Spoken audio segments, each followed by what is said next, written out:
बिस्मिल्लाहिर्रहमानिर्रहीम, अस्सलाम वालेकुम। हालात बद से बदतर होते नजर आ रहे हैं। बहुत ही खौफनाक सूरत हाल है क्योंकि एक दफ़ा फिर अमेरिकी सदर डोनाल्ड ट्रंप ने बड़ी हौलनाक बातें कर दी हैं। वो कहते हैं Iran should have signed the deal, I told them to sign, what a shame and waste of human life. Simply stated, Iran cannot have a nuclear weapon. I said it over and over again. Everyone should immediately evacuate Tehran. ये जो जुमला है कि तमाम लोगों को फौरी तौर पर तेहरान को खाली कर देना चाहिए, ये बड़ा खतरनाक जुमला है क्योंकि इसका मतलब ये है कि तेहरान में कोई बहुत बड़ा हमला होने जा रहा है। पूरे का पूरे तेहरान शहर को, जो 1 करोड़ आबादी का शहर है, 9 करोड़ आबादी है ईरान की और उसमें 1 करोड़ सबसे ज्यादा आबादी तेहरान में है, तो वहां पर कोई बड़ा हमला होने जा रहा है। ये वही डोनाल्ड ट्रंप हैं जिन्होंने पहले ही बता दिया था कि जी कशीदगी होने लगी है और सारे जो करीबी मालिक है वहां से अपने लोगों को इन्होंने कहा कि जी वापस आ जाएं, महफूज मकामात पर चले जाएं, और ये पहले ही आगाह करते रहे। तो अब डोनाल्ड ट्रंप को लगता है कि फिर पता लग गया है, 2 चीजें हो सकती हैं, या तो अमेरिका बराह रास्त इसमें आ रहा है, या कम से कम ये जरूर है कि इसराइल कोई बड़ा अटैक करने वाला है पूरे के पूरे शहर पर, सबसे बड़े शहर पर, 1 करोड़ आबादी वाले शहर पर। कि डोनाल्ड ट्रंप कह रहे हैं कि खून बह गया है, मैंने कहा था ईरान को कि डील कर ले, वो नहीं माना, न्यूक्लियर वेपन उसके पास नहीं हो सकती। ईरान कहता है कि हमने न्यूक्लियर वेपन के लिए यूरेनियम को एनरिच किया ही नहीं है, हमारी सिविलियन पर्पस के लिए हमारा राइट है। फिर खुद जब मुआहदे से निकल गए अमेरिका और दीगर ममालिक, खासतौर पर अमेरिका, तो अब हमसे क्या शिकवा। अब बात बढ़ते बढ़ते यहां तक आ गई है कि पूरा शहर खाली करने का कहा गया है। इससे पहले एक जिले की बात हुई थी, यानी शहर का एक खास इलाका, एक बड़ा इलाका, उसको खाली करने की बात हुई थी। अब पूरे के पूरे शहर को खाली करने का डोनाल्ड ट्रंप ने कह दिया है। अब क्योंकि इसराइल कोई भी बड़ा काम करने से पहले अपने इत्तेहादी, अपने सपोर्टर अमेरिका को बताता ही बताता है, उनसे जरूर शेयर करता है। जिस तरह के ये कहा जाता है कि आयतुल्लाह खामेनेई जो सुप्रीम लीडर हैं ईरान के, उनके मजहबी पेशवा हैं, उनको भी खत्म करने का रूस का प्लान था, इसराइल का प्लान था। तो इसराइल का जो प्लान था उसको वीटो किया अमेरिका ने या ट्रंप ने कि नहीं, ये नहीं करना, इससे बहुत ज़्यादा तबाही आ जाएगी और खित्ते में और जगहों पर भी, दीगर ममालिक में भी जो कम्युनिटी है, वो जो उनसे वाबस्तगी रखती है, वो सारे लोग, वो सारे मुसलमान, वो फिर बहुत ज़्यादा रिएक्शन में आएंगे। लेकिन जो इसराइल के वज़ीर आज़म हैं वो कह रहे हैं कि जी हाँ, हम टारगेट कर सकते हैं।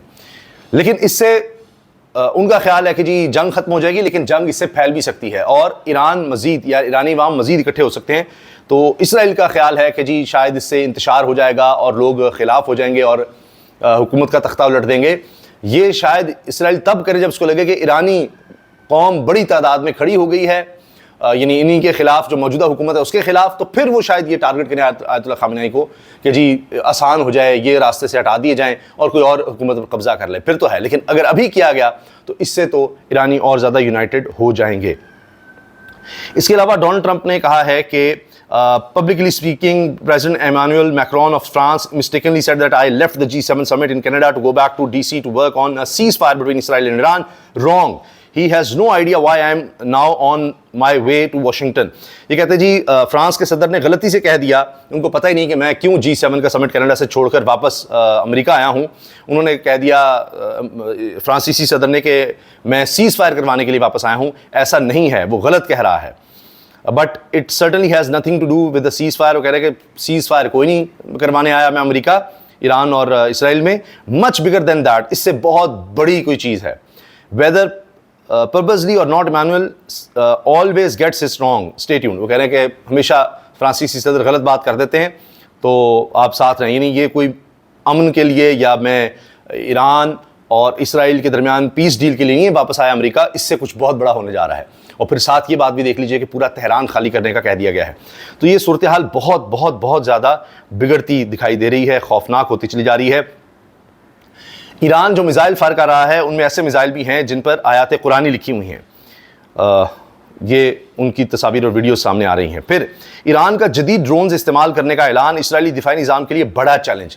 अब ये जो ड्रोन्स इस्तेमाल करने जा रहा है ईरान, वो कहता है कि जो आयरन डोम है, जो पहले कई दफ़ा नज़र आया कि पूरी तरह काम नहीं कर सका, वो इन ड्रोन्स के आगे बेबस हो जाएगा। तो अब ये एक बड़े हमले की तैयारी ईरान की तरफ से है, क्योंकि उनको भी लगता है कि तेहरान पर अगर हमला होता है तो हमने उसका भी जवाब देना है। तो अब ये बहुत ज़्यादा फैलने वाली है, बहुत ज़्यादा फैलने वाली लगता है लड़ाई। तो देखना यह है कि ईरान कब तक इसको रेजिस्ट करेगा, कितनी देर तक खड़ा रहेगा।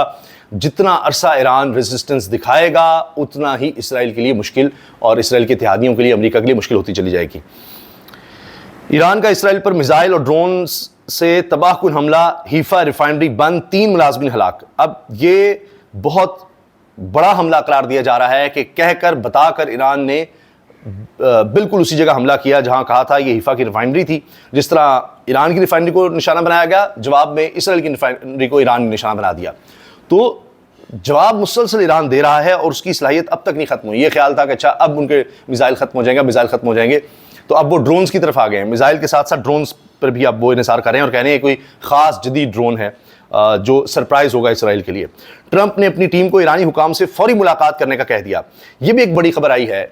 इसी वजह से शायद फ्रांसीसी सदर ने कहा कि जी कोई मुज़ाकरात के लिए होने लगा है, क्योंकि साथ साथ वो कह रहे हैं कि कोई बातचीत भी की जाए। हालात इसका मतलब है कंट्रोल से बाहर है, प्रेशर इसराइल पर, अमेरिका पर है, इसमें कोई दो राय नहीं है कि ये नहीं है कि जी इसराइल समझ रहा है हम बिल्कुल महफूज हैं, हम ईरान को तबाह कर देंगे और हमें कुछ भी नहीं होगा। उनको नजर आ रहा है कि ईरान को मुकम्मल तौर पर ख़त्म नहीं किया जा सकता। उनके साइंटिस्ट बड़े मार दिए, जनरल्स मार दिए, अब आयतुल्लाह को भी टारगेट करने की धमकी दे रहे हैं। लेकिन ऐसा नहीं है कि जी इसराइल बड़ा महफूज लग रहा हो। आज तक इसराइल में इस तरह के हमले नहीं देखे गए, इस तरह मिसाइल टारगेट्स कोई नहीं कर सका मिसाइल के जरिए इसराइल को टारगेट, जिस तरह अब हो रहा है। तो इसलिए भी लगता है कि ट्रंप ने टीम को ईरानी हुकाम से फौरी मुलाकात करने का कह दिया कि ईरानी टीम से बात करो। जबकि जो चीफ ईरानी नेगोशिएटर थे वो तो पहले ही मार दिए गए, पहले ही शहीद कर दिए गए पहले ही हमले में।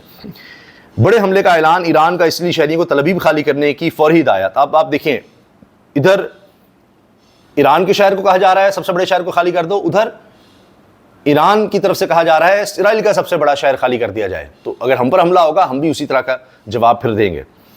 ईरान का इसराइल पर साइबर हमला, शहरियों को ईंधन जखीरा करने और पनाहगाहों में जाने के पैगामात मौसूल। इस तरह के भी हमले अब ईरान ने शुरू कर दिए हैं, नए नए टैक्टिक्स सामने आ रहे हैं। तो वहां इसराइल की आबादी ने भी कभी इस तरह से नहीं देखा। अब वो जब अटैक होता है तो शेल्टर में चले जाते हैं, फिर अटैक का खतरा खत्म होता है तो बाहर निकल आते हैं, क्योंकि पहले ही इनको वार्न कर दिया जाता है कि मिसाइल अटैक शुरू हो गया है और कितने मिनट का टाइम होता है कि जी वो यहाँ तक पहुँचेगा। और फिर आयरन डोम भी कईयों को नाकाम बनाता है। लेकिन अब ये कह दिया गया है कि आप ईंधन ज़ख़ीरा कर लें, खुराक ज़ख़ीरा कर लें, पनाहगाहों में चले जाएं, वहाँ पर रहें। यानी अब ये चीज़ लंबी हो सकती है। नेतन्याहू ने ईरानी सुप्रीम लीडर आयतुल्लाह खामेनेई पर हमले का इशारा दे दिया। इंटरव्यू में उन्होंने कहा कि जी ये जंग खत्म होगी तब जब सुप्रीम ईरानी लीडर आयतुल्लाह खामेनेई को हम मार देंगे, उनको रास्ते से हटा देंगे, उनको शहीद कर देंगे। सोचिए ज़रा, ये तक प्लान में है। तो उसके बाद हालात और ज़्यादा ख़राब होंगे।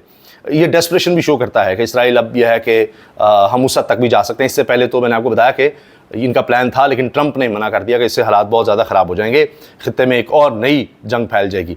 पाकिस्तान समेत 21 मुस्लिम ममालिक के वज़ीर ख़ारजा की ईरान और इसराइल पर हमले की मजम्मत, मुश्तरका एलामिया तक जारी कर दिया है कि ये जो हमला ईरान पर किया गया है ये गलत है। 21 इस्लामी ममालिक सामने आए हैं, 57-58 सबको सामने आना होगा, फिर और प्रेशर बिल्ड होगा। इसराइल ईरान जंग, अमेरिका का मशरिक़ वस्ता में इजाफी दिफाई सलाहियतें तैनात करने का हुक्म। जो अब तक दिफाई सलाहियतें वहाँ पर रखी हैं नाकाफ़ी साबित हो रही हैं। ट्रंप ने ईरानी शहरियों को तेहरान खाली करने की वार्निंग दे दी, जो मैंने आपसे अर्ज़ किया। फिर इस बात की खबरें आ रही हैं कि ईरान शायद न्यूक्लियर टेस्ट कर दे। सेनेटर फनान उल्लाह ने ये एयरवाई पर बात करते हुए ये खबर दी है कि हो सकता है कि वो न्यूक्लियर टेस्ट ही कर ले कि जी नॉर्थ कोरिया ने किए थे तो उन पर हमला नहीं किया जा रहा, हम पर हमला किया जा रहा है। इसहाक डार कहते हैं ईरान पर इसराइली हमले से एक दिन कबल कुछ बासर ममालिक ने हमसे राबता किया और कहा पाकिस्तान IAEA के इजलास में ईरान के एटमी प्रोग्राम के खिलाफ वोट दे, लेकिन हमने साफ इनकार कर दिया और ईरान के खिलाफ वोट नहीं दिया। तो अब आप देखिए कि प्रेशर हर तरफ से है जो कि बढ़ता दिखाई दे रहा है। इजाज़त दीजिए, अल्लाह हाफ़िज़।